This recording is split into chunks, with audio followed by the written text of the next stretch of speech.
Hi everyone, welcome back. We've got a brand new story to share with you. So let's begin. I was standing outside my girlfriend's apartment door with an engagement ring in my pocket, about to pick her up for what I thought would be the most important dinner of our lives, when I heard her laughing with her best friend about how she was going to reject my proposal and watch me cry. After 3 years together, after planning what I believed would be a perfect engagement at our favorite restaurant with both our families present, Bianca was treating my upcoming proposal like entertainment, a chance to humiliate me in front of everyone we loved. Bianca and I had been together for almost 3 years when I decided that she was the woman I wanted to spend my life with. What started as a casual conversation at a meetup had evolved into a relationship that felt deeper and more meaningful than anything I had experienced before. Our relationship had developed naturally through all the milestones that couples experience when they're building something lasting together. We had survived the transition from college to working life, had navigated the stress of finding our first real jobs, and had supported each other through family challenges and personal setbacks that tested our commitment and compatibility. I had introduced Bianca to my parents during our first Christmas together, and she had immediately fit into my family dynamic. Bianca seemed equally comfortable with my family. Similarly, Bianca had brought me into her family circle, and I had developed close relationships with her parents and her older brother.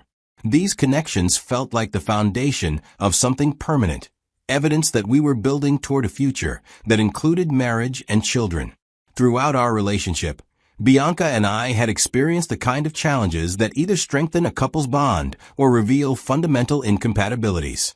These experiences had taught us that we could rely on each other during difficult times, and that our relationship was strong enough to withstand external pressures.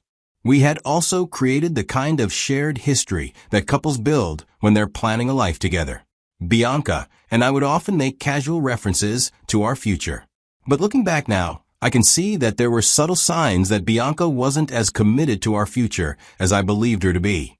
She would sometimes deflect conversations about long-term commitment, changing the subject when I brought up topics like engagement timelines or wedding planning.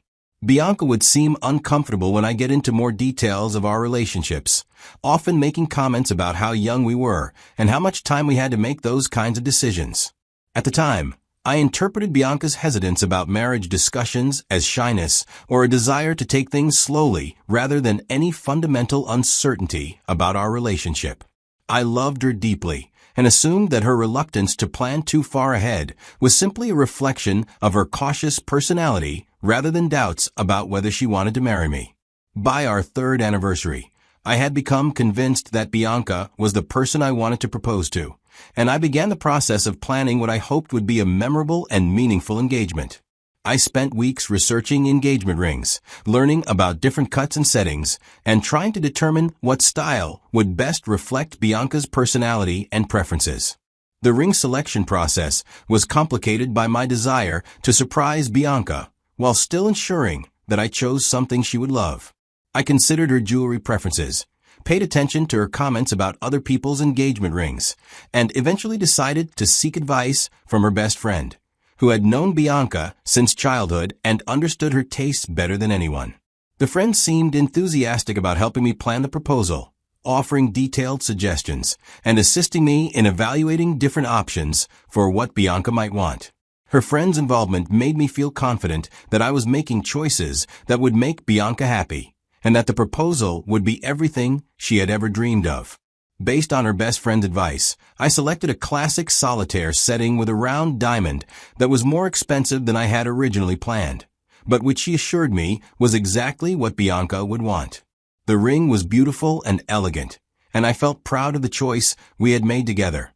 This friend also helped me plan the proposal itself, suggesting that I reserve a private dining room at the Italian restaurant where Bianca and I had celebrated every anniversary since. I spent nearly 2 months organizing every detail of the proposal. The preparation felt like an investment in our future together, a demonstration of how much thought and care I was putting into beginning our engagement in a way that reflected the importance of our relationship.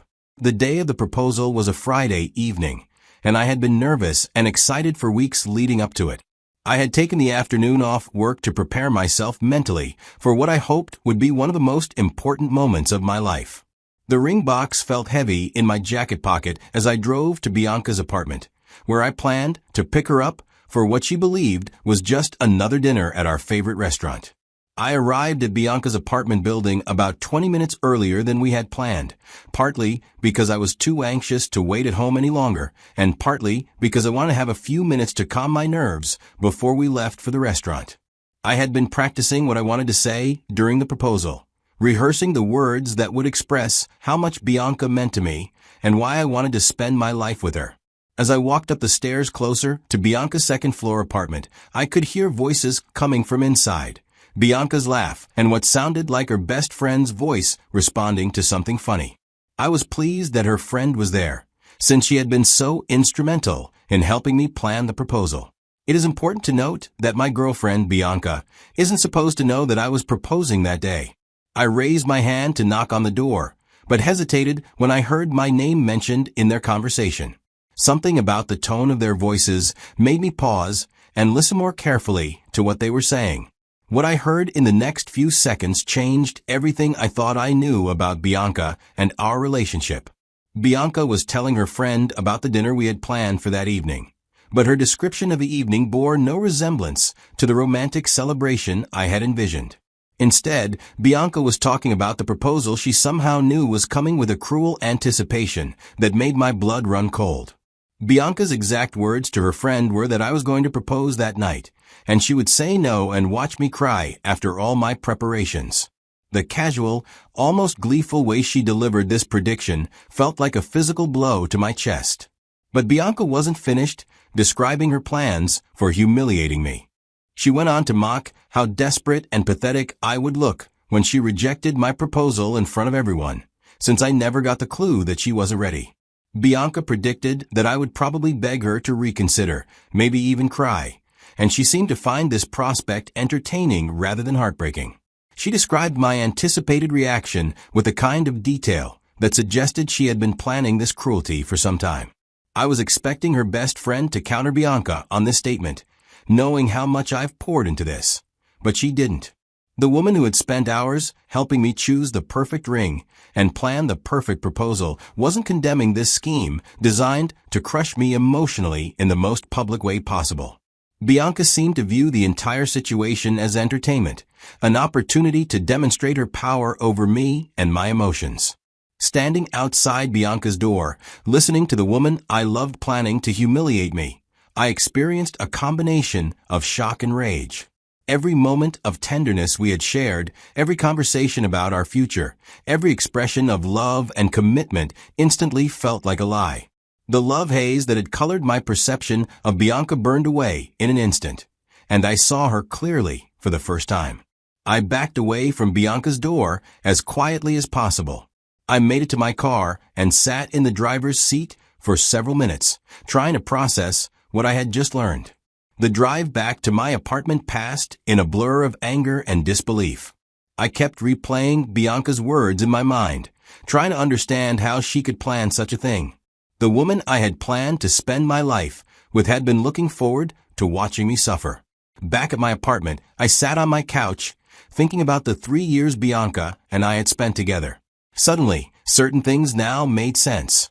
Her reluctance to discuss marriage hadn't been shyness. She probably doesn't want anything serious with me. Hours passed as I sat in my apartment, trying to come to terms with the reality of what Bianca had been planning. The restaurant reservation I had made was for 7 o'clock, and by 5:30, I had made the decision that I would not be giving Bianca the satisfaction of rejecting my proposal. I would not be providing her with the entertainment she had been anticipating. At 6:15, Bianca texted me asking if we were still on for dinner, apparently expecting me to pick her up as planned. The casual tone of her message, as if she was looking forward to a normal date rather than an opportunity to humiliate me, made me feel sick. I deleted her message without responding. By 7:30, an hour after our reservation time had passed, Bianca began calling repeatedly.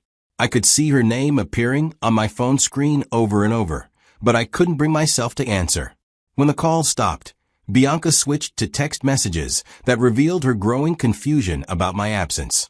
Her first few messages asked where I was and whether I was okay, but as the evening progressed, her tone became increasingly angry and accusatory.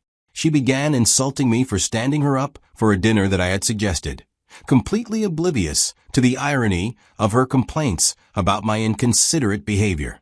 The final text message Bianca sent that evening accused me of being selfish and immature, suggesting that I owed her an explanation for my disappearance. Reading her self-righteous indignation about being stood up when she had been planning to destroy me emotionally felt surreal. Bianca was probably acting angry that I had disrupted her plan to humiliate me. Around 10 o'clock, my phone rang with a call from her best friend, who was apparently trying to determine what had gone wrong with Bianca's carefully planned evening of cruelty.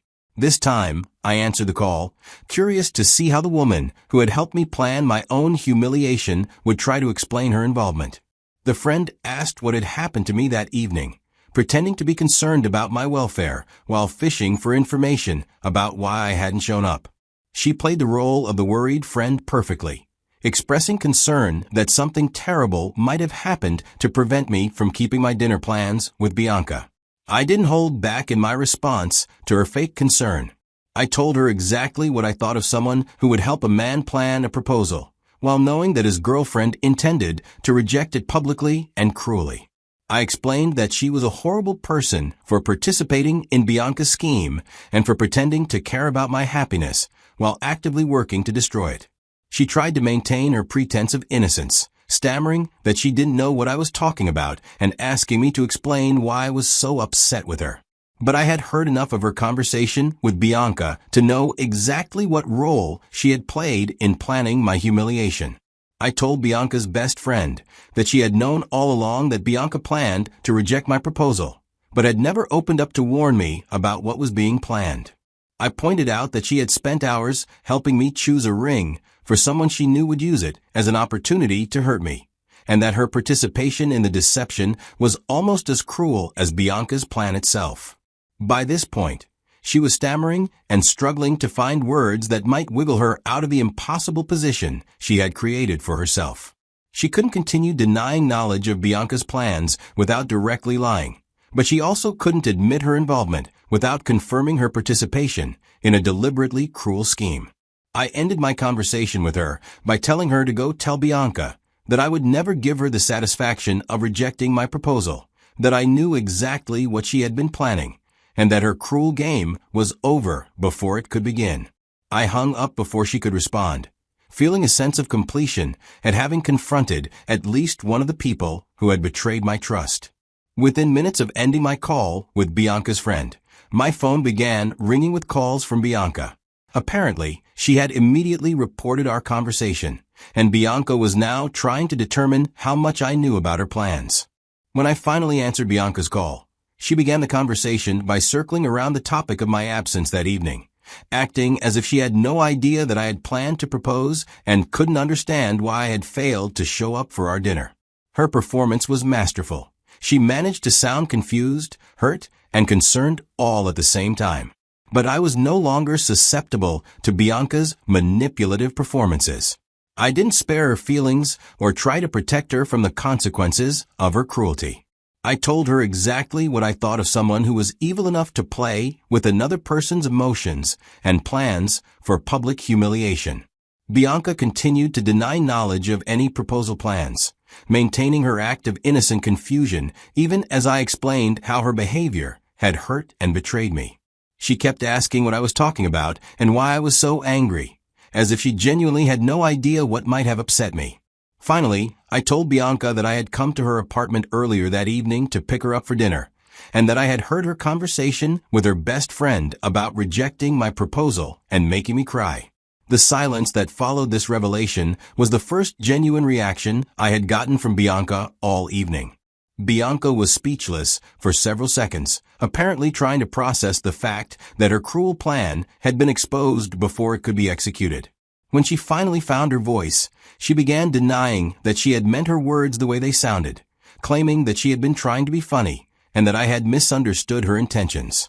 But I had heard enough of Bianca's conversation to know exactly what she had meant, and her attempts to reframe her cruelty as humor fell flat.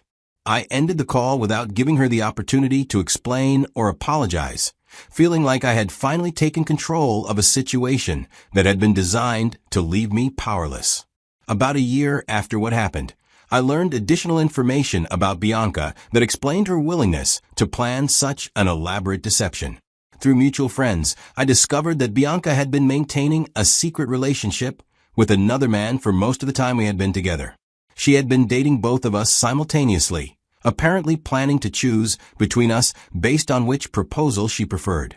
The revelation that Bianca had been cheating on me throughout our relationship added another layer of betrayal to an already devastating situation. She had no plans to settle with me to begin with. Her new guy had apparently proposed to Bianca about a month after my planned proposal date, and she had accepted his offer. But according to the information I received through our social network, their engagement and subsequent marriage planning had been fraught with problems and conflicts that eventually led to the complete breakdown of their relationship. Bianca's engagement to Derek lasted less than 3 months before ending in a bitter separation that involved accusations of infidelity and physical abuse. When I learned about Bianca's failed engagement, I felt a complex mixture of vindication and sadness that I hadn't expected. Part of me was satisfied that someone who had been capable of such deliberate cruelty had faced consequences for her actions. But I also felt genuinely sorry that Bianca had thrown away the possibility of real love in favor of games and manipulation. I never took pleasure in Bianca's misfortune, even if her treatment of me had been betrayal. But I also recognized that her relationship with her new man had likely been built on the same foundation of deception and manipulation that had characterized our 3 years together, making failure almost inevitable. The experience taught me valuable lessons about trust, authenticity, and the importance of paying attention to subtle warning signs in relationships. Bianca's mixed signals about commitment hadn't been shyness. They had been evidence of her fundamental dishonesty about her feelings and intentions. I learned to trust my instincts about people's behavior rather than making excuses for actions that made me uncomfortable. Most importantly, I learned that genuine love requires honesty and vulnerability from both partners, and that relationships built on deception and manipulation are ultimately unsustainable. The proposal that never happened became a turning point in my understanding of what I wanted in a romantic partner. I realized that I needed someone who was capable of a genuine emotional connection. Looking back on my relationship with Bianca, I realized that overhearing her cruel plan was actually a gift that saved me from years of additional deception and eventual heartbreak. Her words revealed her true character in a way that allowed me to escape before making a permanent commitment to someone who was fundamentally incompatible with my values and expectations about love. The experience also taught me about the importance of surrounding myself with people who share my beliefs about honesty, kindness, and mutual respect. Bianca's best friend's willingness to participate in Bianca's scheme showed me that not everyone who appears to be a friend actually has my best interests at heart, and that I needed to be more selective about who I trusted with important information. Most valuably, I learned that sometimes the most painful experiences provide the clearest insights into people's true characters, and that knowledge, however devastating, is ultimately more valuable than comfortable illusions. Bianca's cruelty hurt me deeply, but it also freed me from a relationship that was built on lies and manipulation. The proposal rejection that never happened became the foundation for a deeper understanding of what genuine love looks like. Thank you for watching.